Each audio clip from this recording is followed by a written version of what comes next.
Nandito po tayo, binalikan natin yung batang may sakit sa bato. Pero bago doon, shoutout muna po kay Elmer, kay Andy Martinez at kay Algreg Aliho.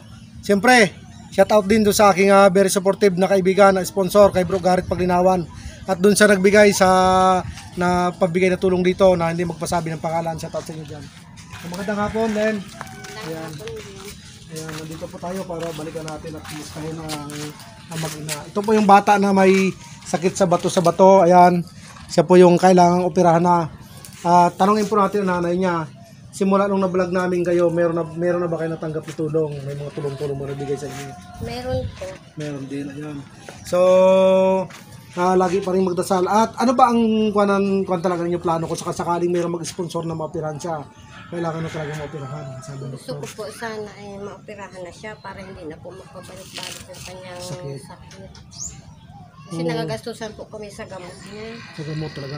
Mahal kasi yung gamot niya. Yun ang problema, yung gamot. Gamot talaga napakasakit dahil kada bili mo niyan talagang napakalaki nung... Lalo ganyan, maakit na yata yung kanyang bato. Pag mag-ihi siya, anong iniihi niya? Nana na. Ayun. Mga kadiskarte yung bata pag umihi, nana na yung inihi. May nana na yung ihi ng bata. Kaya minsan hirap na hirap siya mag-ihi. Sa mga kita po ng video ito, muli pa rin po kami kumakatok sa inyong mga ginantuang puso na tulungan po natin at ang batang ito na mapagamot. Kailangan pong maoperahan na siya. Ang dahilan po na hindi siya maoperahan ay dahil walang pera. So baka gusto mong manawagan. Ako po ay muling humingi sa inyo ng tulong sa mga taong may taos-pusong tumulong sa amin na sana po ako po inyong matulungan na maoperahan ng aking anak nang hindi na po siya atake na sakit niya sa bato. Ayun. Muli po sa makita ng video ito, muli po nanawagan si Tangali na tulungan po sila na mapapirahan ng kanyang anak na yung bato sa bato dahil minsan po pag umiihi po yung bata, ang iniihi na po, nana na po yung iniihi ng bata. May nagpabigay sa iyo ng tulong na hindi na nagpasabi ng pangalan. Ayan, doon sa nagbigay po ng tulong, hindi nagpasabi ng pangalan, nakarating na po yung inyong binigay na tulong.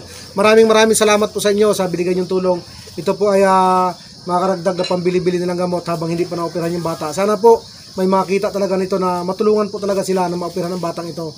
At siyempre maraming salamat din sa aking very supportive na kaibigan, kay Bro Garrett Paglinawan na talagang walang sawang pagtulong sa akin sa pag-vlog ko. Financial na binibigay sa akin, saka yung advice lagi niya sa akin. Maraming salamat sa bro, ingat ka lagi dyan. Baka may gusto ka pang sabihin, may kung pasalamatan. Ipapasalamat po ko sa nagbigay ng tulong na ito na makabili po ulit ng gamot si Aril at kanyang pambiling ulam sa araw-araw. Maraming salamat po.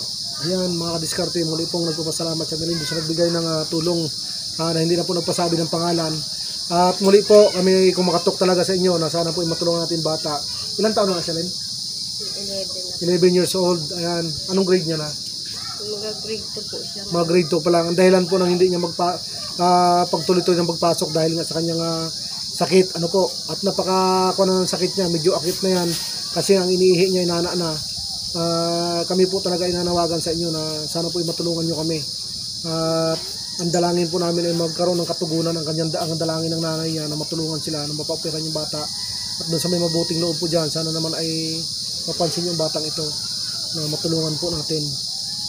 Kami gusto ko pong panawagan. Nananawagan po ako sa mga kapatiran ko, sa mga kapatid ko na nakakita po ng vlog na ito. Kung maaari po, sana ako yung tulungan para po mapagamot na aking anak. Humingi po ako ng tulong sa inyo. Yun. Muli po siyang humingi sa kanyang mga kapatiran. Kapatiran na ano? Iglesia. Ayan, sadyang napakahusay ng mga iglesia ng Kristo, hindi nagpabaya. Laging sa pagtulong sa mga kapatid dyan ay napakahusay. Magkaiba man tayo ng relihiyon, pero ako'y nananampalataya na mahusay din ang kanilang panunungkulan at ang leadership ng pagtulong. So ayan po, muli po kaming nanawagan at muli po salamat sa inyong lahat at sa mga nakapanood po ito.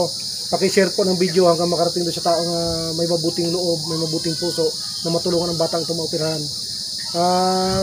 Shout out na rin po kay Jessica Soho. Sana matulungan natin ang batang ito.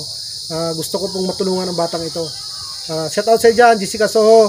Sana po mabigyan pansin natin ang batang ito para matulungan niyo pong maoperahan. At ang pag-vlog ko po, wala pong kakayahan na mabigyan ng tulong sapagkat ako po ay bago pa lang nag-vlog. At ang hangad ko rin talaga po ay makatulong lang sa tao. Ako po ay nanawagan sa inyo, Ma'am Jessica Soho, na sana po ay mabigyan nyo ng pansin ang batang ito na maoperahan. Sapagkat ang iniihi niya po ay nana na. So medyo akit na po yung kanyang bato sa bato. Yun lang po, maraming salamat.